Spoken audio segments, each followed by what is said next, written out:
Alors bonjour à tous, je suis Justine Lorsolo, je suis responsable de l'activité de prévention et promotion de la santé et référente addiction à la Mutualité française. Donc la Mutualité française Sud-Provence-Alpes-Côte d'Azur et les mutuelles qu'elle fédère agissent pour défendre l'accès à la santé pour tous. Et pour cela, elle développe des actions de prévention santé pour répondre aux besoins de santé de toute la population de la naissance au grand âge. Dans ce cadre, elle développe des actions sur différentes thématiques de santé comme les addictions, la santé sexuelle, le bien vieillir, l'activité physique et sportive, l'alimentation, le développement des compétences psychosociales. Et l'atelier d'aujourd'hui est consacré au Serious Game. Qu'est-ce qu'un Serious Game? S'agit-il d'un jeu vidéo comme les autres? Et pouvons-nous l'intégrer dans un processus d'apprentissage? Alors, nos experts de l'association SLV sont présents ce soir pour répondre à toutes ces questions qu'on se pose sur les serious games et les jeux vidéo. Et l'association SLV, donc pour Sophia, Loisirs et Vie, développe des actions qui véhiculent des valeurs de partage, de respect et de tolérance et qui favorisent l'accès à différentes formes de culture. Ces missions se destinent à tous les publics pour favoriser l'acculturation numérique, pour accompagner les personnes et les entreprises dans les usages du numérique, pour faciliter l'accès aux services publics dématérialisés et pour entretenir des réseaux de partenariat. SLV est labellisé par la région Sud-Lab et vous accueille sur 4 pôles avec un cyberkiosque, un lab, un local de répétition et une maison de service au public. Et à partir de fin septembre, SLV va être labellisé France Service. Je vous présente Thierry qui est peut-être revenu entre-temps. Donc bonjour Thierry. Thierry, vous êtes directeur de l'association SLV depuis maintenant 4 ans, secrétaire de l'association ADRE, vice-président de l'association Arsenic, vice-président du conseil de développement de la CASA en charge du groupe de travail aménagement du territoire et politique de la ville, et geek depuis vos 12 ans. Et votre première expérience numérique, c'est sur Philips Vidéopack. Et donc, vous n'êtes pas vieux, vous êtes juste vintage. Voici la bête. Et il avait quand même de la gueule déjà, ce petit Philips Vidéopack, de rien. Donc, comme on peut le voir, il est en clavier QWERTY parce qu'en fait, c'est un ordinateur, enfin, c'est une console de jeu micro-ordinateur. Il était américaine, qui s'appelait Odyssey, qui avait été rebadgée Philips par les Pays-Bas pour pouvoir vendre en Europe. Effectivement, ça s'appelle le Vidéopack Computer. Ça date des années 80, vous aurez compris mon âge. Voilà. En tout cas, merci beaucoup de nous inviter à participer à ce webinaire. Merci Thierry. Bonjour Stéphane, vous êtes médiateur numérique aussi à l'association SLV depuis 2 ans et depuis 15 ans dans différents espaces publics numériques tels que les cyberbases, MJC, points d'accueil numérique. Et vous êtes titulaire d'un master M1 sur e-formation et environnement numérique. Vous êtes gamer depuis l'âge de 15 ans avec la première console de salon Nintendo NES en 1987 et vous jouez encore régulièrement aux jeux vidéo. Vous avez donc suivi l'évolution des consoles, PS, Xbox, ainsi que celle des jeux. Vous animez depuis l'année dernière l'espace jeux vidéo de la médiathèque communautaire Colette de Garbegère et vous proposez des ateliers autour du numérique pour les jeunes et leurs parents. Programmation, robotique, réalité virtuelle. Et donc là, c'est en tant qu'expert des jeux vidéo, Thierry, Stéphane, que je vous laisse la parole. Oui, bonsoir Justine, merci pour cette présentation. Bonsoir aux participants. Donc c'est vrai que j'ai commencé moi sur la console à la maison, sur la console NES, mais bien avant, j'ai été obligé d'aller dans ce qu'on appelait à l'époque les salles de jeu où on trouvait les fameuses bornes d'arcade, où on était obligé de mettre sa pièce de 2 francs pour pouvoir jouer, puisque les consoles de jeu n'existaient pas encore. Et même avant, on avait ce qu'on appelait les...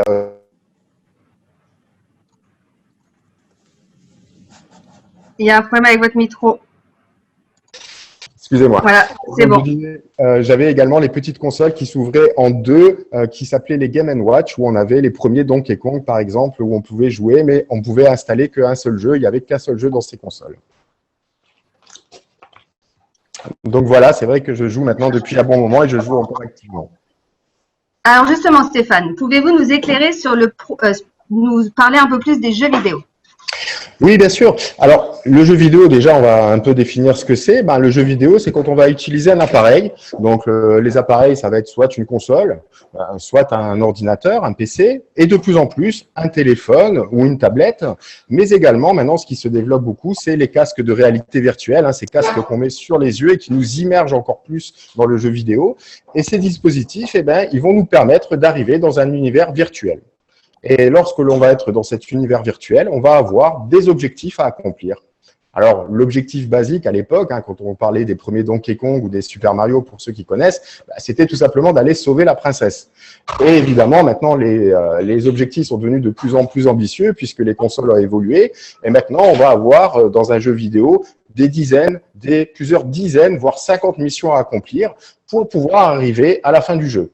Et ces missions, au fur et à mesure du jeu, elles vont se complexifier, devenir de plus en plus difficiles.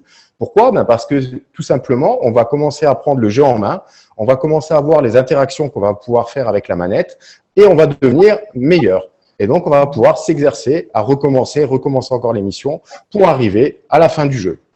Pour donner quelques chiffres, je ne vais pas vous embêter avec les chiffres ce soir, mais sachez qu'un jeu vidéo, un jeu vidéo actuel qu'on va aller acheter sur la PlayStation, on va avoir entre 50 et 80 heures de jeu pour pouvoir le terminer. Donc, vous voyez que c'est quand même plusieurs semaines, si on compare ça à une semaine de 35 heures. Effectivement, pour pouvoir terminer un jeu vidéo, maintenant, il va falloir passer beaucoup de temps dessus. Parce que les jeux vidéo, maintenant, sont immenses. Les missions sont très difficiles. Elles peuvent durer 1 heure pour une seule mission. Alors, bien sûr, on va aussi parler de ce que c'est le jeu vidéo en France. Maintenant, il faut savoir que c'est devenu une industrie à part entière. D'ailleurs, à ce titre-là, les Français sont très bons en jeu vidéo. On a plusieurs entreprises qui font du très bon jeu vidéo en France. D'ailleurs, le jeu vidéo a obtenu ses lettres de noblesse puisqu'on parle maintenant du 10e art. Le jeu vidéo serait le 10e art et avec un chiffre d'affaires de 4,8 milliards d'euros en France. Il faut savoir aussi que le jeu vidéo maintenant coûte très cher à produire. Pour un exemple, si on compare un film blockbuster à ce qu'on appelle un film de super-héros, on est à peu près dans le même registre. C'est-à-dire que maintenant, pour développer un bon jeu vidéo, on va être sur 120 millions d'euros pour développer un jeu vidéo. À côté de ça, quand il va sortir et qu'il va être vendu, 60 euros, à peu près le prix moyen d'un jeu vidéo, il va rapporter le double, voire le triple. Et on va parler également maintenant de produits culturels, puisqu'il faut savoir que les jeux vidéo, depuis plusieurs années, sont les produits culturels les plus vendus. Donc, ça se vend mieux qu'un livre, ça se vend mieux qu'un CD, qu'un DVD. Par exemple, le jeu de foot FIFA, en 2017, a été le bien culturel le plus vendu en France, avec 1,34 million d'exemplaires écoulés. Donc, on est vraiment sur un phénomène de société. Après, ce qu'il est intéressant de voir pour les parents, ceux qui sont avec nous ce soir, c'est que s'ils veulent engager le dialogue avec leurs enfants, il faut un petit peu qu'ils sachent de quoi on parle. Alors là, on a vu les règles un petit peu du jeu vidéo, mais dans les jeux vidéo, maintenant, il va y avoir une multitude de jeux. Alors, on va avoir des jeux qui vont être simplement des jeux d'aventure, qui sont les Super Mario, les Tomb Raider, où on va devoir évoluer dans des univers, faire des sauts, s'accrocher à des lianes, éviter des ennemis. On va avoir des jeux de combat où on va avoir 2 bonhommes qui vont se mettre des coups de poing, des coups de pied l'un contre l'autre, où il va falloir gagner le combat. Généralement, ça se passe en 3 rounds, un peu comme dans un combat de boxe. On va avoir des jeux d'horreur. Donc là, c'est les jeux qui sont vraiment destinés à un public averti, parce que c'est vraiment des jeux qui se passent dans le noir avec des monstres qui surgissent comme ça et qui peuvent être vraiment, qui vous font peur. Vraiment, là, c'est assez rigolo. Les jeux de simulation, alors ça, c'est tout simplement les jeux où on va créer quelque chose. Donc, pour ceux qui connaissent les Sims, on avait une famille et on devait gérer sa famille. On faisait son logement, on achetait les meubles, on achetait les habits pour ses personnages et puis on pouvait comme ça faire développer sa famille, sa maison, son jardin, etc. Et les jeux de simulation où on va pouvoir, par exemple, prendre un instrument et sur l'écran de notre ordinateur ou de la télé, il y a les notes à jouer et donc sur notre guitare, on doit reproduire les notes. Donc, vous voyez, ça, c'est des jeux qui existent, qui fonctionnent bien. On va avoir les jeux de sport. Là, c'est typiquement les jeux de foot, ce qui marche vraiment très, très bien, comme FIFA, par exemple, ou PES, qui sont les 2 jeux emblématiques. Chaque année, une nouvelle version sort avec, évidemment, les derniers joueurs. Si vous voulez avoir le plaisir de jouer avec Mbappé, il faudra avoir le dernier FIFA. Sinon, vous allez jouer avec des joueurs qui sont un petit peu old school.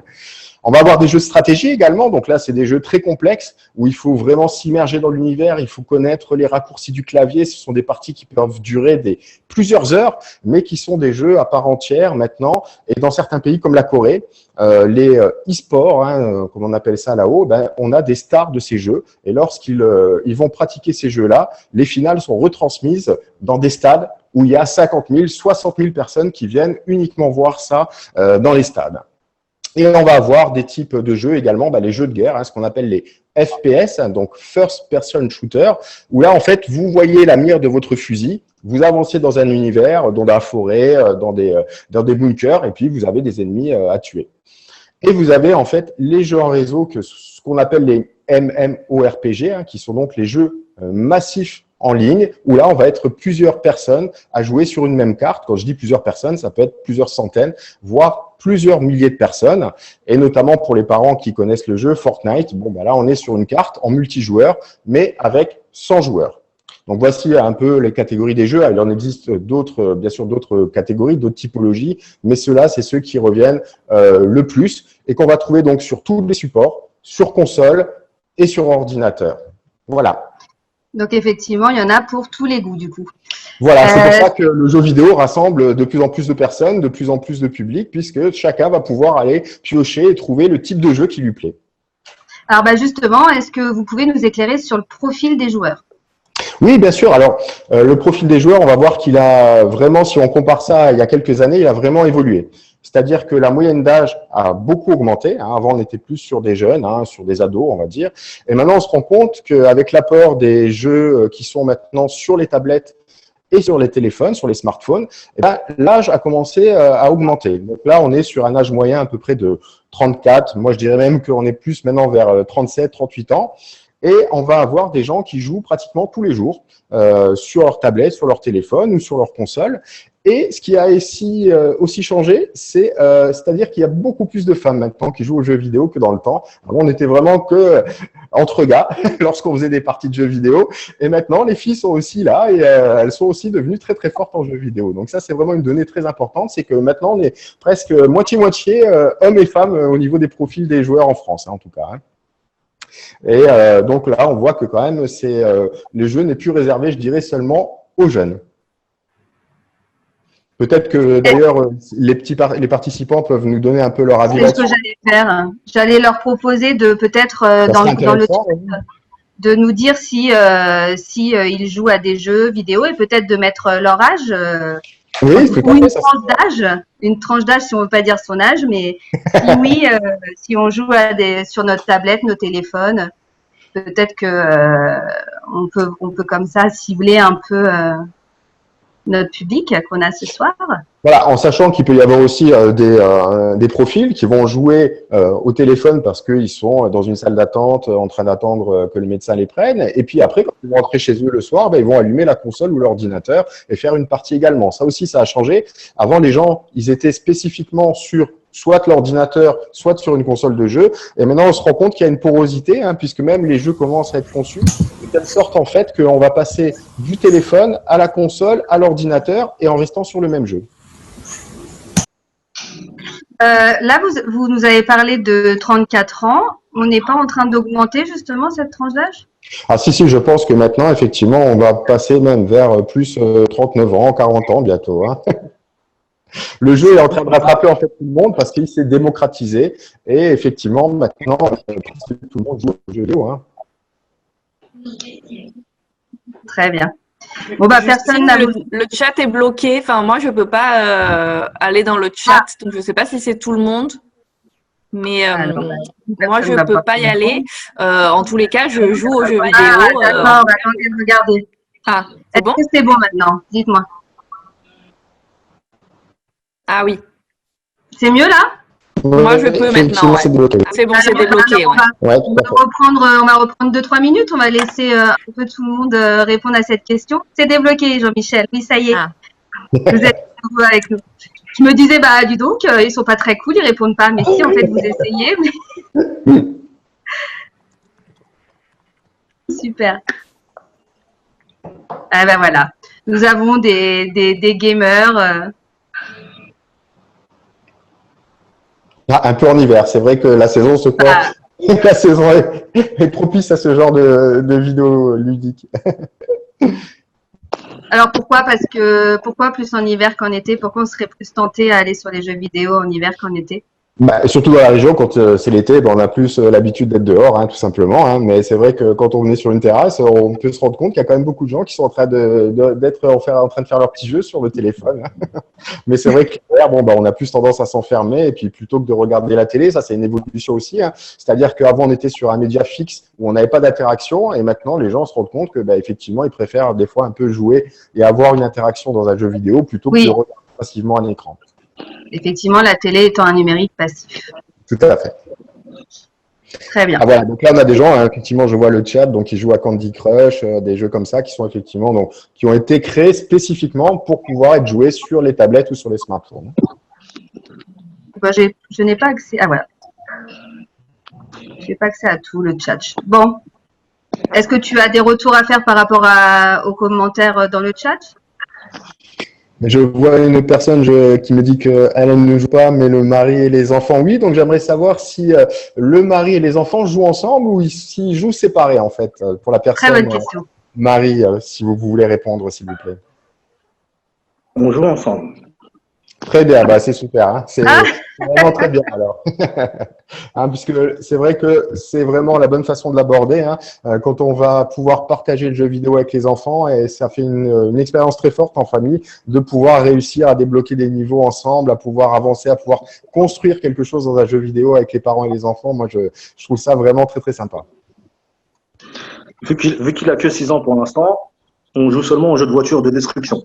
Mais c'est quand même des jeux. Tout à fait, ça reste du jeu vidéo de toute façon. Hein. Mais c'est vrai que ça apporte quelque chose, quoi. Hein, et souvent, malheureusement, on a des fois dans les familles une fracture où effectivement, bah, les parents ne comprennent pas pourquoi les enfants jouent beaucoup et ils les accompagnent pas dans ce divertissement comme ils pourraient les accompagner pour aller faire du vélo ou pour jouer à la balle. Et souvent, bah, ça cause effectivement une fracture au sein de la famille. Donc moi, je pense que c'est très bien pour les parents de partager l'utilisation des jeux vidéo avec leurs enfants. C'est vrai. Merci. Avec plaisir. Bon, on continue. Oui. Donc, bah, du coup, est-ce que un jeu vidéo est seulement un divertissement ou est-ce que il est possible d'y faire autre chose que de se divertir? Alors, le jeu vidéo n'est pas simplement un divertissement puisqu'on va pouvoir effectivement avoir plusieurs capacités qui sont utilisées hein, lorsqu'on est en train de jouer. On va ces capacités cognitives vont être mises à rude épreuve même. Hein, souvent dans les jeux, on va même des fois s'arracher les cheveux pour pouvoir réussir à finir un niveau qu'on va recommencer 10, 15, peut-être même 50 fois. Hein, et on va être obligé d'utiliser son cerveau pour pouvoir réussir à faire plusieurs tâches en simultané. Donc, vous voyez sur la diapo, je vous ai mis la manette de la PlayStation, hein, mais qui est assez, toutes les manettes se ressemblent. Et sur la manette de la PlayStation, vous avez quand même 12 boutons, plus 2 paddles directionnels. C'est-à-dire que lorsque vous êtes en train de regarder le jeu, le niveau que vous êtes en train de faire, vous allez devoir utiliser un peu tous ces boutons. Et souvent, bah, ce qu'on va remarquer, c'est que quand on utilise la manette de jeu, bah, on ne regarde pas la manette, on regarde l'écran. Alors que quand on va utiliser un clavier d'ordinateur, bah, souvent, on est en train de regarder le clavier pour voir ce qu'on tape. Donc là, la manette est devenue, hein, lorsqu'on arrive à la maîtriser, une extension de la main. Et on arrive, grâce à cette manette, à faire une multitude de choses dans le jeu. On va pouvoir sauter, éviter des obstacles, tirer, hein, donc vraiment plein d'actions qu'on va découvrir aussi au fur et à mesure du jeu, hein, puisque c'est ça qui est bien aussi, c'est qu'au début du jeu, on vous donne quelques indices pour pouvoir réussir à commencer à jouer, mais c'est au niveau du jeu, au niveau du gameplay, ce qu'on appelle le gameplay, la façon dont le jeu est conçu, qu'on va voir que cette manette va nous permettre d'avoir de plus en plus de facilité et d'actions à faire qui vont nous immerger encore plus dans le jeu. Et après, comme je vous le disais, bah, lorsqu'on va être en train de jouer, on va se rendre compte qu'il va falloir formuler des hypothèses parce qu'on va être devant une équation qu'on n'arrive pas à résoudre. Je n'arrive pas à rentrer dans cette maison, j'arrive pas à rentrer dans ce château, j'arrive pas à tuer tous mes ennemis. Donc, vraiment, on va être obligé de réfléchir. Des fois, moi-même, je cesse de jouer le soir et ça me travaille. Et le lendemain, alors que je suis en train de penser à autre chose, je me dis « Ah, bah, tiens, j'ai pas essayé de cette façon-là. » Et le soir, je rentre chez moi et je rallume ma console et d'un seul coup, ça passe. Hein. Donc, c'est vrai que c'est quand même quelque chose qui nous fait vraiment réfléchir. Hein. Un peu comme quand on est à l'école, bah, on fait des erreurs et en fonction de ces erreurs, on va être obligé d'apprendre pour pouvoir progresser dans le jeu. Et puis, bien évidemment, hein, on va améliorer aussi ses réflexes, hein, puisque quand on va être sur certains jeux où vous allez avoir des vagues d'ennemis qui vont venir vous tirer dessus, bah, il va falloir réussir à faire en sorte de se planquer, de pouvoir répliquer. Hein. Donc, beaucoup de stimuli hein, qui vont nous engager, qui vont nous forcer à réfléchir et à se concentrer. D'ailleurs, vous le voyez peut-être, hein, quand vos enfants sont en train de jouer aux jeux vidéo, bah, ils sont super focus, hein, des fois plus que quand ils sont en train de faire leurs devoirs. Donc, pour moi, pas un simple divertissement, mais effectivement, un jeu vidéo qui va apporter beaucoup de choses au niveau de tout ce qui est cognitif. Et d'ailleurs, on s'est rendu compte, même dans ces dernières années, que dans les EHPAD, on utilise également le jeu vidéo pour pouvoir proposer aux seniors de bouger, de se concentrer, donc notamment les jeux vidéo qu'on utilisait avec la manette, où on les fait jouer au bowling, au tennis, ce genre de choses. Donc, même pour les personnes âgées, on a fait des études et on s'est rendu compte que ça luttait aussi contre tout ce qui était Alzheimer, puisqu'ils se concentraient sur le jeu vidéo. Et ça fait ses preuves? Oui, oui, tout à fait. Il y a des études qui montrent que ça, la diminution en fait cognitive peut être engendrée ou moindre lorsqu'on joue aux jeux vidéo. C'est dommage qu'ils soient rendu compte trop tard quand même, un peu tard quand même. Oui, c'est sûr.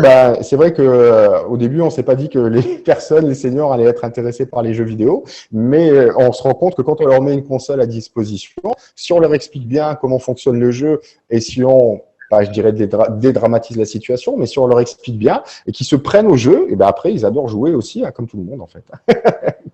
Souvent en fait les gens sont rebutés parce qu'au début c'est vrai que les jeux sont devenus très compliqués. Donc on va prendre la manette, on va essayer, on va se faire tuer tout de suite, on va tomber dans un trou et on va pas réussir à jouer. Et souvent ça va être une source de frustration. Et beaucoup de personnes tout laisser tomber et dire non, j'arrête là, c'est trop compliqué pour moi. Mais une fois qu'on a réussi à être posé avec quelqu'un, à lui expliquer comment fonctionne le jeu vidéo, à lui expliquer que s'il meurt, c'est pas si grave que ça et qu'il faut recommencer. On a plusieurs vies, c'est ça qui est bien dans les jeux vidéo, c'est qu'on a plusieurs vies. Et du coup, les gens après, une fois qu'ils ont réussi à s'accaparer le jeu, souvent ils continuent à jouer après. D'accord. Donc Stéphane, là, le jeu vidéo n'est pas qu'un divertissement, mais est-ce que le jeu vidéo, d'un point de vue purement éducatif, est-ce que c'est possible? Alors, d'un point de vue éducatif, c'est possible. Mais là, c'est vrai que moi, je vous parlais, on était vraiment dans tout ce qui était le jeu vidéo propre. Mais effectivement, si on commence à introduire le serious game, effectivement, lorsqu'on va concevoir des jeux, mais lorsqu'on va les concevoir dès la base, dans cette optique d'apprentissage, effectivement, on va pouvoir s'en servir pour faire apprendre des choses. Mais là, je vais peut-être laisser parler Thierry qui va nous parler un peu du serious gaming. D'accord. Il est revenu. Thierry, tu nous entends? Ouais, c'est bon. J'active mon micro. Donc, je vous présente aussi également Stéphanie. Bonjour Stéphanie, bonsoir. Stéphanie, tu as pu venir, je suis contente. Bienvenue Stéphanie. Alors, je vous présente quand même Stéphanie parce que elle est géniale. Donc, Stéphanie, vous venez de finir votre master en ingénierie pédagogique, au cours duquel vous avez fait votre mémoire sur le serious game. Et pendant votre stage à SLV, vous avez développé des serious games à destination des seniors dans le but de leur faciliter l'apprentissage numérique. Je me trompe pas? Oui, tout à fait. Moi, je voudrais avant de laisser la parole à Stéphanie parce que je pense qu'elle est vraiment beaucoup plus douée que moi sur le game. Je voudrais juste revenir sur le chat. J'ai lu et personne que je connais assez bien. Erwan, donc, qui nous a indiqué 42 ans, son âge, et qui nous parlait de streamer de jeux vidéo, qui mettait du streaming de jeux vidéo. Et j'aimerais bien que tout à l'heure, peut-être, si les personnes sont intéressées, nous expliquer un peu pour les gens ce qu'est le streaming de jeux vidéo. Voilà. Donc, je vais laisser la parole à Stéphanie. On a laissé du temps pour à la fin répondre à des questions. On peut noter effectivement de faire un petit focus sur le streaming de jeux vidéo. Voilà, qui peut aussi être un streaming de serious game, bien évidemment. Merci Thierry. Oui, donc je rebondis sur le côté éducatif du jeu vidéo. Donc le premier usage qu'on va faire du jeu vidéo, c'est ce qu'on appelle le serious gaming. On va essayer, ça se développe de plus en plus d'un point de vue éducatif, notamment avec les enseignants. On va utiliser des jeux vidéo qui ont été créés pour le divertissement, pour le jeu, dans des structures d'apprentissage, parce qu'on se rend compte qu'ils développent tout un tas de connaissances ou de compétences qui vont être utiles. Donc on va utiliser par exemple, on a Assassin's Creed qui est un jeu vraiment purement ludique à la base, qui reproduit extrêmement bien les temps de l'histoire. Donc là on a pris la version qui se passe en Égypte par exemple, mais il y en a d'autres. Et on a des jeunes qui comme ça vont découvrir l'histoire antique de manière beaucoup plus motivée que quand on leur raconte verbalement dans une salle de classe. On a aussi tout ce qui va être développement des compétences de vision en 3D, de mathématiques, d'urbanisme, de géographie qu'on va développer. On a plein de profs de géo qui maintenant utilisent Minecraft pour faire des cours sur la ville et sur les réseaux. Donc c'est une première évolution du vidéoludique vers l'éducatif, avec l'utilisation vraiment de jeux qui existent dès le départ. Évidemment, on s'est rendu compte que ça marchait bien, que les gens étaient motivés, donc on a poussé le sujet et tu passes le... D'accord. Donc là, la question qu'on se pose, c'est mais alors, quelle est la différence entre un jeu vidéo et un serious game? Alors voilà, la différence, elle est vraiment dans le point de départ. C'est-à-dire qu'un jeu vidéo, ce qu'on cherche, c'est le divertissement. On va actionner tout un tas de leviers qui vont faire que la personne va s'immerger, il va y avoir une notion d'immersion, etc. Mais le but, c'est de jouer, de se faire plaisir. Alors que le serious game, on va le concevoir dès le départ autour de la question de l'apprentissage. C'est l'objectif d'apprentissage qui va être le point vraiment de conception. Et on va utiliser tout ce qui est mécanisme du jeu vidéo pour provoquer du plaisir, de l'immersion, de la répétition, pour arriver à cet objectif d'apprentissage. Mais le point de départ, c'est un objectif d'apprentissage. D'ailleurs, il y a des serious games qui ne sont pas très ludiques, en fait. Certains sont très ludiques, mais il existe aussi tout un tas de serious games qui... en utilisant, on va dire, la logique du jeu vidéo avec la progression, les trophées, le combat entre élèves, utilisent bien ces stratégies, mais ne sont pas spécialement très rigolos, on va dire. Donc Alors, pardon. Non, je voulais juste quand même dire, du coup, les serious games, en règle générale, ils sont plus larges que le point de vue éducatif, puisqu'on a vraiment une partie des serious games qui servent, ce qu'on appelle des game-based learning, qui sont effectivement pour former, mais on a beaucoup aussi de serious games qui sont là pour influencer, pour donner envie d'acheter les marques, etc. Et on retrouve tout ce qui va être simulation. Alors, on a cité Flight Simulator parce que c'est vraiment le jeu de simulation par essence. Il faut savoir que finalement, Flight Simulator, c'est un jeu qui est très très compliqué, pas si ludique que ça, et qui vraiment se rapproche de l'apprentissage des techniques de pilotage. Un débutant qui débarque sur le logiciel, il ne s'amuse pas spécialement. Il se fait bouler à chaque essai. Donc on est vraiment sur de l'apprentissage, alors que ça a été au départ un pur jeu vidéo. Dans l'autre sens, si on prend Milka Biscuit Saga, bon, ça vous a pas échappé rien que le nom. Alors, c'est un petit jeu qui est intéressant parce qu'il est collaboratif et on peut jouer à plusieurs avec le téléphone portable et on peut faire un enchaînement comme ça jusqu'à 9 téléphones portables. Maintenant, il est clair que l'idée du jeu, bien évidemment, c'est d'influencer, voilà. Même si il y a que la seule pub de Milka, mais bien évidemment, bon, c'est la grande marque qui a Milka, qui a fait ce travail-là. C'est à eux. Tout est gratuit, par contre, ça c'est l'avantage, c'est que souvent dans ce type de jeu, il peut y avoir ce qu'on appelle des achats supplémentaires. Là, c'est absolument, voilà, des achats intégrés. Là, c'est absolument pas le cas. Bon, bien évidemment, on imagine bien que l'idée, c'est qu'après la personne qui sera dans son supermarché va avoir le réflexe de se dire j'ai passé un beau moment, tiens, je passe devant un rayon chocolat, au lieu de prendre une autre marque, mais je vais prendre cette marque-là, Violette, parce que ça va me rappeler le moment qui était sympa, collaboratif, où on s'est bien amusé entre copains. Voilà. Il faut savoir que le premier Advanced Game, c'est Coca, en 2002, qui a sorti son Serious Game pour faire sa pub. Ouais, clairement.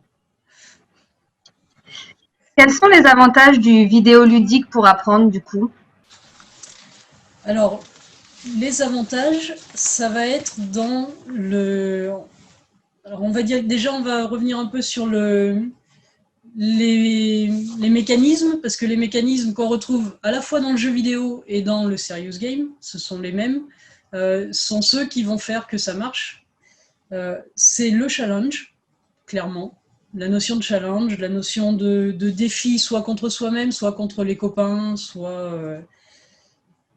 soit contre l'ordinateur ou le téléphone.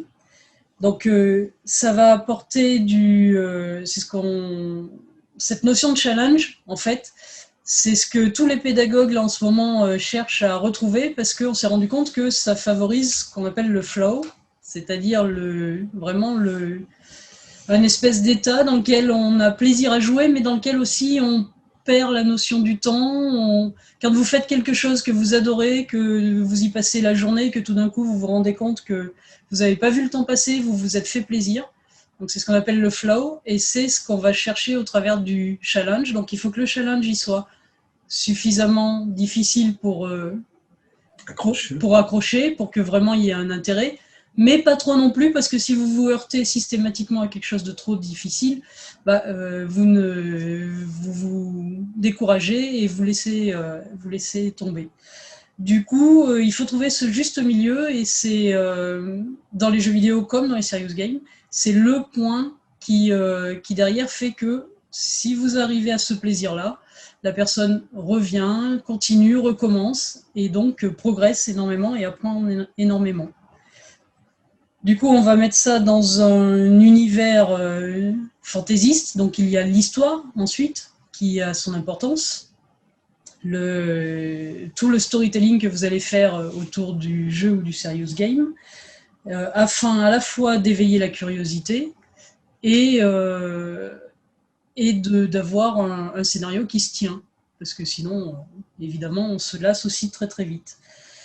Et puis, dans les films, il faut que le scénario y tienne. Voilà, tout à fait. Et puis enfin, il va falloir trouver toute la notion de contrôle pour que ce soit le joueur ou l'apprenant, il ait vraiment cette sensation d'intervenir, d'agir, que c'est lui qui fait évoluer le jeu, que sa prise de décision a un sens, et pas seulement une espèce d'interrogations successives de questions qui amèneraient à progresser. Il faut qu'on sente cette interaction entre le joueur et le jeu. Du coup, derrière, en termes d'avantages, qu'est-ce qu'on va retrouver? On va retrouver évidemment la gamification, la dynamique de ludique qui va motiver, qui va attirer, qui va donner matière à s'y intéresser.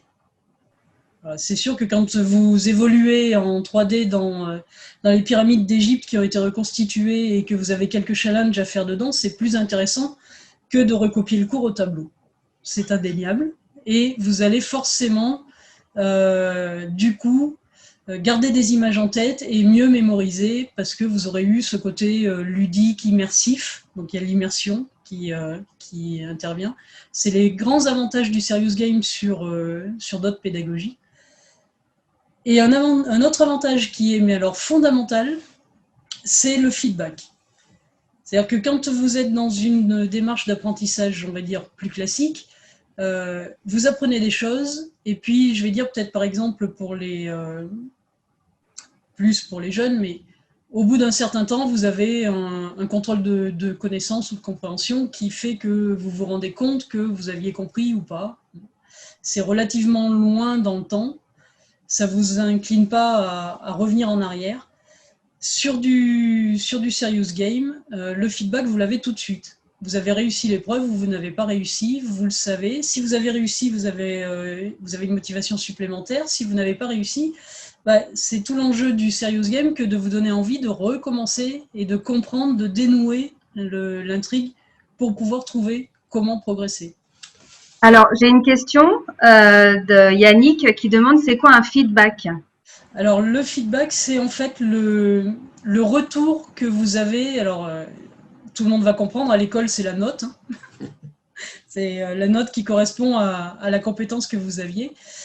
C'est le retour que vous allez avoir qui peut être un retour brut, compris, pas compris, ou qui peut être un retour plus circonstancié, avec des explications, avec ben voilà, ça marche pas, mais peut-être il faut essayer de creuser dans cette direction pour que ça marche.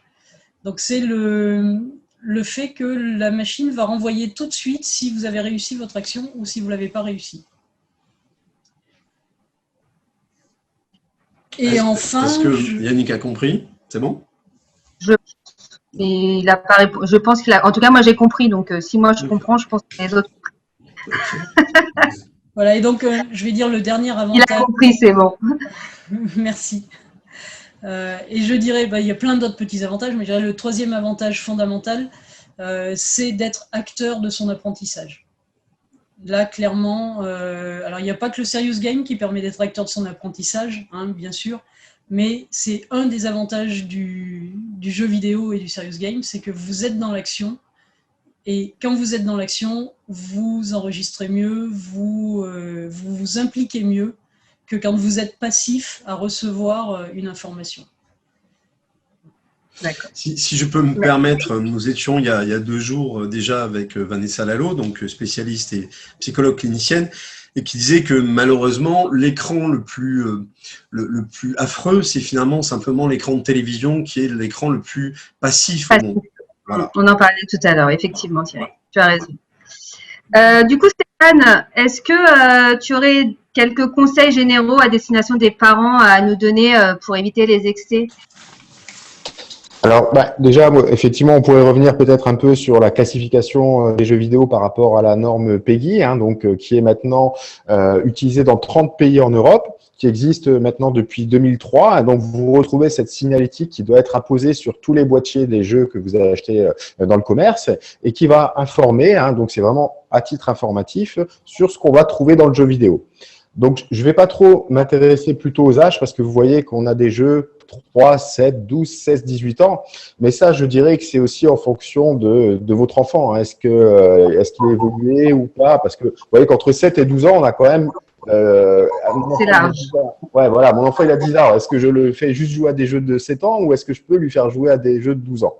Pour moi, ce qui est plus important, c'est en fait les petits pictogrammes qui sont juste en dessous, qui vont vraiment informer les parents sur ce qu'on va trouver dans le jeu. Donc, qui sont très explicites. Hein. Vous voyez qu'on va trouver du langage grossier. Ça veut dire que simplement, si l'enfant va jouer à ce jeu, il va entendre des gens s'insulter de noms d'oiseaux. Hein. Donc, voilà, au moins, ils sont informés. Le logo à côté, donc le jeu en ligne, hein, c'est-à-dire que le jeu va se dérouler en réseau. Potentiellement, votre enfant pourra être contacté par d'autres personnes. Donc là, effectivement, on va réserver ça plutôt à des enfants qui sont un peu plus âgés parce que on est quand même toujours sur quelque chose, le jeu vidéo en réseau, où on ne sait pas qui va venir contacter votre enfant. On ne peut pas savoir si c'est un joueur ou si c'est quelqu'un qui a des mauvaises intentions. Le logo d'à côté, donc l'araignée, c'est un jeu où effectivement des jeux qui font peur, hein, j'en ai parlé tout à l'heure, hein, des jeux de survival horreur. Donc là, potentiellement, vous savez que votre gamin, s'il joue 2 heures avant d'aller se coucher et que vous l'entendez hurler pendant la nuit, vous pouvez vous douter qu'il a eu des images un petit peu trop fortes pour ses émotions et qu'il faudrait peut-être repasser sur un jeu en dessous. Le logo d'à côté, drogue, c'est tout simplement qu'il va y avoir, on va parler de drogue, où on va voir des personnages dans le jeu vidéo qui vont utiliser des substances interdites. Hein. Donc, le logo est bien trouvé. Violence, là, c'est un peu large, puisque à partir du moment où il va y avoir des personnages qui vont un peu se taper dans le jeu, ou que vous allez avoir un fusil, vous allez descendre des ennemis, c'est potentiellement de la violence. Donc ça, il va être sur beaucoup de titres de jeux vidéo. Discrimination, le logo suivant, là tout simplement vous allez avoir effectivement des comportements discriminatoires envers une race, envers un type de joueur, etc. Donc ça c'est aussi quelque chose qu'il faut faire attention. Le jeu de hasard, là dans le jeu lui-même, vous allez pouvoir jouer à des jeux de hasard, hein, c'est le jeu dans le jeu. Et le dernier jeu, la nudité, donc l'enfant peut être potentiellement confronté à des corps nus au niveau du jeu vidéo. Donc, après que… C'est global, hein. Je termine juste. Ça, c'est assez global. Moi, j'invite effectivement les parents, lorsqu'ils achètent un jeu, donc effectivement à regarder ces pictogrammes, mais aussi lorsque l'enfant va l'installer, va jouer au jeu, à passer un peu de temps avec eux, 1 heure, pour voir effectivement ce qui se passe pendant 1 heure. Parce que si on reste juste 10 minutes, pendant ces 10 minutes-là, peut-être qu'on va pas avoir tout ce qui se passe dans le jeu. Donc, c'est important que, je reviens sur ce que je disais tout à l'heure, que les parents voient quand même un peu à quoi jouent leurs enfants. Oui, effectivement, c'est ce que j'aime bien conseiller aux parents. La même chose, c'est-à-dire que si notre enfant veut faire du foot, on va se renseigner sur le club, on va accompagner, Exactement. on va aller voir l'entraîneur. S'il y a un problème, on va aller voir l'entraîneur et demander pourquoi. Et ben sur les écrans et sur le numérique, c'est la même chose. Il faut accompagner son enfant. Tu as totalement raison. Alors, on a des questions sur le chat, mais on y répondra à la fin. Après, juste peut-être un petit conseil, si les parents, un enfant réclame un jeu vidéo, le parent peut très bien noter le nom du jeu et il va sur Internet, sur YouTube, et il peut aller voir les tests qui sont proposés par, il y a des gens qui testent les jeux vidéo, avec effectivement des tests, avec des vidéos de 10-15 minutes, et ça peut déjà leur donner une idée de ce que va être le jeu. Alors, avant de répondre à la question de Monsieur Lorsolo, Stéphanie a un petit complément. Oui, juste pour rappeler que dans le cadre des serious gaming, comme on utilise des jeux vidéo du commerce fait pour des raisons ludiques, le PEGI existe. Par contre, dans les serious gaming qui ont été conçus purement pour de l'éducatif, il n'existe pas. Alors évidemment, on ne va pas y retrouver de choses violentes ou addictives, puisque les pédagogues qui ont fait le programme du jeu ont veillé à ça. Par contre, quand même, il y a une notion d'âge. Et alors là, je dirais ça a un impact qui est un peu différent sur les jeux vidéo. C'est que c'est toujours indiqué, si vous achetez un jeu qui est pour un plus grand ou pour un plus petit, l'enfant va soit s'ennuyer, soit trouver ça trop dur, et ça n'aura plus du tout l'intérêt pédagogique pour lequel il a été conçu. Donc il faut aussi, là, vérifier qu'il est bien à destination du bon public. Merci Stéphanie pour ces précisions. Alors, les loot box se sont multipliés ces dernières années dans le secteur des jeux vidéo. Et j'ai vu qu'en Belgique, par exemple, les jeux vidéo passent en PEGI plus de 18 quand le jeu en propose. Est-ce que vous pouvez nous expliquer de quoi il s'agit et quels sont les risques ? Oui, bien sûr. Alors, les loot box, donc nom anglais, moi en français on dirait plutôt coffre à butin. Donc, ça va être ce qu'on appelle des micro-paiements qui vont être proposés dans le jeu. Le joueur va avoir la possibilité de tomber sur des coffres et de payer, donc en monnaie du jeu, mais cette monnaie du jeu derrière vient bien d'euros. Hein. Et pour voir ce qu'il y a dans ce coffre, il va payer. Simplement, dans ce coffre, il va trouver soit, s'il a beaucoup de chance, énormément de chance. Par exemple, une tenue spéciale qui est très, très rare ou qui est très difficile à obtenir dans le jeu. Il va falloir passer 50 heures avant de la voir. Ça peut être, par exemple, également une arme très, très puissante, très, très rare également. Mais la plupart du temps, il va y rien avoir de spécial dans ce coffre. Donc, c'est un peu comme une loterie, un peu comme un jeu de hasard. C'est pour ça que la Belgique a tenu à mettre ça au plus de 18 ans. Tous les jeux qui contiennent désormais des loot box vont être en Belgique indiqués, recommandés au plus de 18 ans. En France, ça va pas être encore fait. Par contre, donc ceux qui s'occupent de la signalétique PEGI sont en train de mettre un nouveau pictogramme qui n'est pas là aujourd'hui sur le slide, qui est en fait un pictogramme où on voit une main avec une carte bleue. C'est pour indiquer aux parents qu'effectivement, dans ce jeu, il y a possibilité de faire des micro-paiements. Alors, certains psychologues disent que ces loot box ou ces coffrets, en fait, peuvent, après, lorsque les enfants vont être un peu plus grands, les diriger directement plus dans le réel, mais vers les jeux d'argent, puisqu'ils ont pris l'habitude de faire des petites loteries comme ça dans les jeux lorsqu'ils étaient plus petits. Donc, c'est effectivement un danger. Et maintenant, beaucoup de jeux, donc notamment ceux qui sont gratuits au départ, hein, ceux qu'on peut télécharger gratuitement, un peu comme Fortnite, hein, et bien après, on va proposer à l'intérieur de racheter des choses et donc des micro-paiements. Et finalement, c'est grâce à ça que les éditeurs s'enrichissent, puisque le jeu, au départ, ils ne le vendent pas. Donc, effectivement, c'est bien d'être au courant si ce pictogramme pouvait être présent pour les parents. Voilà, il va arriver là. Il vient d'être validé par PEGI et il va apparaître bientôt sur les boîtes.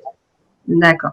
Est-ce que vous pouvez nous donner des exemples de serious game pour que nos auditeurs puissent repartir avec de quoi jouer un peu? Alors là, on va être sur vraiment de l'éducatif, plutôt à destination des enfants ou des collégiens, voire lycéens. Mais oui, il y a de très bons serious games. Alors, des serious games historiques. Donc, je vous invite à aller regarder, par exemple, la machine à remonter le temps qui va demander aux joueurs de choisir, de créer un profil de joueur sur un personnage de la Première Guerre mondiale. Donc on va lui demander homme, femme, quel métier, etc. Et on va du coup lui faire découvrir au travers de documents d'archives ce que le personnage en question a vécu lors de la Première Guerre. Donc c'est une vision complètement différente des apprentissages qu'ils peuvent avoir sur la Première Guerre mondiale, mais très documenté, très sympathique. On a aussi fait par une entreprise qui s'appelle Lalalaire, qui travaille beaucoup dans le serious game de collégiens, une série sur le harcèlement. Je ne sais pas si les liens sont retrouvables en ligne, du coup. On enverra à Justine les liens et elle vous enverra les On liens. va mettre je les ai déjà, on va les mettre sur parce que là tout le monde est enregistré, c'est enregistré, donc du coup on va mettre le lien de la vidéo avec les liens. Parfait. D'accord. Du coup, ce serious game sur le harcèlement là pour les collégiens est très bien fait parce qu'on va leur proposer 3 cas, 3 enquêtes où tout d'un coup ils sont immergés, ils interrogent un peu des collégiens dans une situation et ils découvrent ce qui s'est réellement passé et pourquoi un élève tout d'un coup ne vient plus. Donc ça va leur parler parce que c'est des cas vraiment de la vraie vie, mais sous forme de petite enquête. Donc c'est un bon serious game. On a des serious games sur comprendre le droit de vote. On va vous transmettre toute une liste de liens qui permet d'aller voir un petit peu. Et puis, il ne faut pas hésiter à regarder le net à plein de serious games sympas et gratuits. Et après, j'aurais tendance à dire, ça, c'est du serious game gratuit. Dans les applications payantes, on trouve tout un tas d'applications déjà que tout le monde connaît pour apprendre les langues de manière ludique, mais aussi pour certains points d'apprentissage pour les jeunes. On trouve tout un tas de logiciels qui sont de plus en plus quand même ludiques, attractifs pour eux. Merci Stéphanie. Alors on va faire... Il y a deux questions. Oui, c'est ça, c'est pour ça. On y vient, Thierry. J'étais justement en train de dire qu'on allait laisser place aux questions. Alors, j'ai une première question qui va en plus dans ton sens, à ce dont tu voulais parler tout à l'heure, Thierry. Est-ce que regarder des joueurs jouer sur YouTube ou autre peut être addictif et dangereux? Complètement. Alors, qui répond? Ne vous bousculez pas. Alors, justement, est-ce que peut-être nous expliquer, est-ce que Erwan peut prendre la parole s'il en a envie et expliquer peut-être ce qu'est le streaming justement de jeux vidéo et expliquer un petit peu les différentes plateformes, que ce soit Twitch ou YouTube, où on peut le faire. Alors, donc pour ça, il faut qu'Erwan se connecte, mais est-ce qu'il en a envie? Erwan est là, voilà, il est là. Erwan est un auditeur. Hein. Est-ce que vous m'entendez? Bonjour Erwan, oui, on vous entend. Bonjour, donc moi c'est Erwan, je suis conseiller médiateur numérique, c'est pour ça que je connais Thierry. Et depuis quelques mois, je suis aussi streamer de jeux vidéo. Donc pour faire rapide, il y a plusieurs plateformes de streaming. La première, la plus connue de tout le monde est YouTube, mais il y a aussi une autre plateforme qui est en direct, qui est Twitch. Et donc sur Twitch, n'importe qui demain. Alors Twitch, je vais vous l'écrire. Ça y est, voilà. Je pense. Donc n'importe qui peut devenir demain streamer, soit à partir d'une console, soit en investissant un peu de matériel quand même, et peut streamer ses parties. Et le but premier vraiment quand on commence, c'est de partager sa passion. Moi en l'occurrence, c'est la passion pour les jeux vidéo de simulation. Et donc à partir de tout ça, on peut voir le streamer, interagir avec. Généralement, on a aussi d'autres outils à côté, d'autres plateformes, d'autres services. Par exemple, un service que vous avez sûrement entendu parler avec le confinement qui s'appelle Discord. Donc, on a un serveur Discord où il y a toute la communauté qui se rejoint, qui se regroupe autour de communs, je vais dire.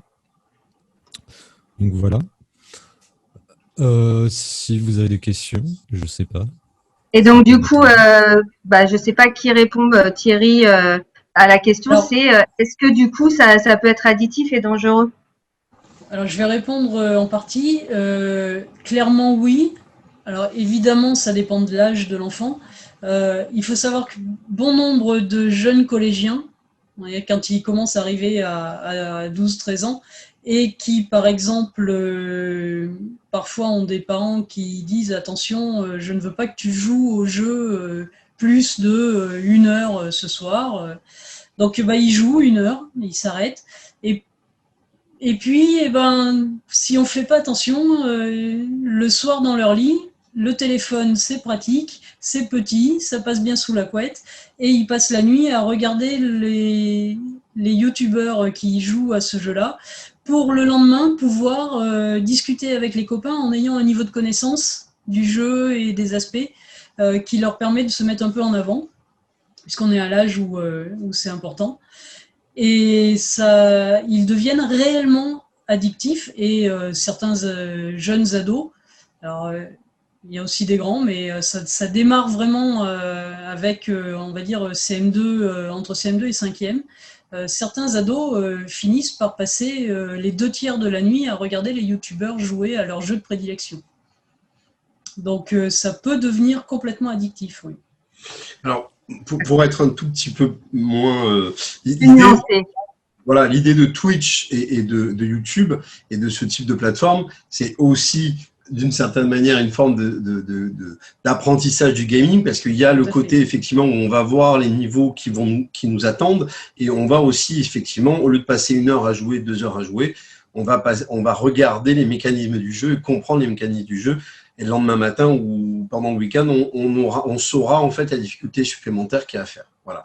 Mais ça peut être aussi autre chose, parce que ça, c'est ce type de jeu où effectivement il y a des étapes, mais ça peut aussi être des jeux en direct où effectivement on va avoir du direct, des combats en direct, des World of Warcraft par exemple, où effectivement on sait déjà, simplement on regarde sa communauté jouer, on regarde sa guilde et on voit ce qui se passe. Moi, juste pour dire, YouTube, vous savez tous très bien à qui ça appartient à Google bien évidemment, et dans l'autre sens, Twitch, c'est pas non plus, ils le font pas simplement gentiment. Twitch appartient à Amazon, et l'idée d'Amazon, c'est d'abord de se faciliter la vie, parce que finalement ils vont savoir quel est le type de jeu qui est le plus intéressant pour tel type de population, bien évidemment, et en général ça vous permet aussi d'avoir des liens sur Amazon pour acheter directement le jeu, bien évidemment. Donc ils le font absolument pas de manière désintéressée, mais bien sûr d'une manière mercantile, bien évidemment. Voilà. La deuxième... Il y a une question, donc quels sont les indicateurs pour mesurer la pertinence et efficacité des jeux sérieux, des serious games? Donc ça, je pense que c'est pour toi, Stéphanie. Oui, alors forcément c'est un peu compliqué. D'ailleurs, il y a toujours un petit peu de méfiance par rapport au serious game. Il y a plein d'études qui ont été faites, parce que beaucoup de gens disent ouais, mais en fait pendant qu'ils jouent au serious game, finalement ça n'a pas d'effet positif.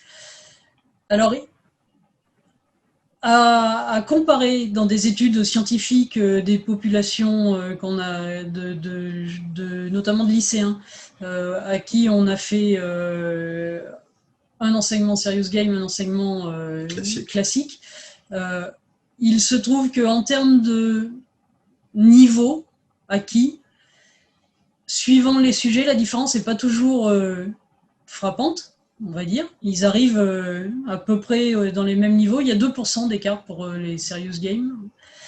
En revanche, en termes d'intérêt et d'envie d'aller voir ailleurs, d'aller plus loin, d'aller chercher la suite, etc., on est clairement sur du 50% de plus. Donc après, les indicateurs sont difficiles puisqu'ils vont clairement dépendre du sujet, du public, parce que on va pas avoir les mêmes indicateurs pour des enfants scolarisés que pour des adultes en formation. Du serious game aussi, parce que des fois vous réussissez votre coup, puis des fois finalement vous avez gamifié quelque chose, mais peut-être c'était pas plus nécessaire que ça. Ce qu'il faut prendre en compte vraiment, c'est la mesure du plaisir que vous aurez donné à aborder le sujet. C'est ce qui fait la différence vraiment. On ne va pas avoir une différence réelle de niveau. Les élèves ne seront pas meilleurs avec un serious game qu'avec un enseignement traditionnel. Mais ils resteront peut-être plus dans la matière parce qu'ils se seront plus amusés. Alors on parle bien de serious games hein, qui ont été conçus pour ça, c'est-à-dire qu'ils se seront plus amusés, mais c'est pas du jeu. C'est pas. Il n'y a pas que le côté ludique. Alors moi, pour ma toute petite expérience, pour vous donner une idée, pour comprendre le mécanisme, avec un enfant de 7 ans pendant la période de confinement, Nora, pour ne citer que lui, mon fils, la maîtresse, bon, parce qu'il y avait le confinement, donc il fallait raccrocher les enfants, on connaît la continuité pédagogique. Avec Erwan, on en a fait un petit peu la publicité sur nos différents réseaux pendant tout le confinement. La maîtresse les a inscrits à l'Alilo, qui est un serious game d'apprentissage des maths et du français. La première fois, mon fils a... Alors, j'ai pas d'indicateur hein, pour savoir s'il a mieux appris ou pas. En tout cas, juste pour vous faire comprendre la mécanique. Justement, et c'est sur la récompense, c'est assez marrant que tu parles de ça, c'est qu'on est vraiment là-dessus. Donc, Erwan dit, n'est-il pas dangereux de vouloir tout gamifier et donner des récompenses immédiates pour le moins de petits acquis? C'est exactement ça. La première fois qu'il a joué à la Lilo, il ne s'est absolument pas intéressé à la Lilo parce que c'était relativement pas très drôle, parce qu'il comprenait pas l'intérêt. Et ce que j'ai trouvé un peu bizarre et bizarre dans la méthode de la Lilo, c'est qu'en fait, on voyait la progression des copains et des copines. Et au moment où il a commencé à voir que les copains et les copines étaient largement au-dessus de lui, pas tous, mais certains, donc il y avait une sorte de compétition, donc mon fils a fait la Lilo, finalement, pas pour apprendre le français, pour apprendre les maths, simplement pour être en compétition. Alors, ça prouve que c'est un compétiteur, parce que d'autres enfants ce n'aurait pas été le levier pour eux. Des enfants qui sont moins compétiteurs, ça n'aurait pas marché. Mais finalement, donc, la récompense, la fameuse récompense, le moins de petits acquis, sur la Lilo, c'était la récompense d'être devant l'autre. Voilà. Voilà ma petite expérience. Maintenant, je ne peux pas vous dire s'il a plus ou moins appris que le copain qui est arrivé un petit peu après lui. Alors, merci Thierry, je suis désolée. Ah pardon, il nous reste très peu de temps, alors vas-y. C'était juste pour finir, il y a une différence entre la gamification et le côté trophée-récompense aussi. Le côté trophée-récompense, enfin, ça fait effectivement partie de la gamification en termes techniques, d'essayer d'avoir des trophées, mais la gamification, c'est pas que ça. On peut très bien créer, quand j'ai créé le Serious Game pour faire apprendre le numérique à des personnes plutôt âgées et éloignées, ils se fichent un peu de récolter des petits trophées. Après, le fait de gamifier et de leur permettre de déverrouiller une progression, etc., même si ce n'était pas un trophée gagné, ça les incite à j'ai réussi à débloquer ça, je veux essayer de débloquer la suite. Voilà. Donc, il y a une petite différence. Les trophées font partie de la gamification, mais la gamification ne se résume pas à l'obtention de trophées. D'accord. On va vous remercier. Je voudrais rappeler à tout le monde que la prochaine visio a lieu le 21 octobre à 10h30 et c'est sur l'alimentation. N'hésitez pas à vous inscrire. J'espère que, comme moi, vous avez eu des réponses à vos questions.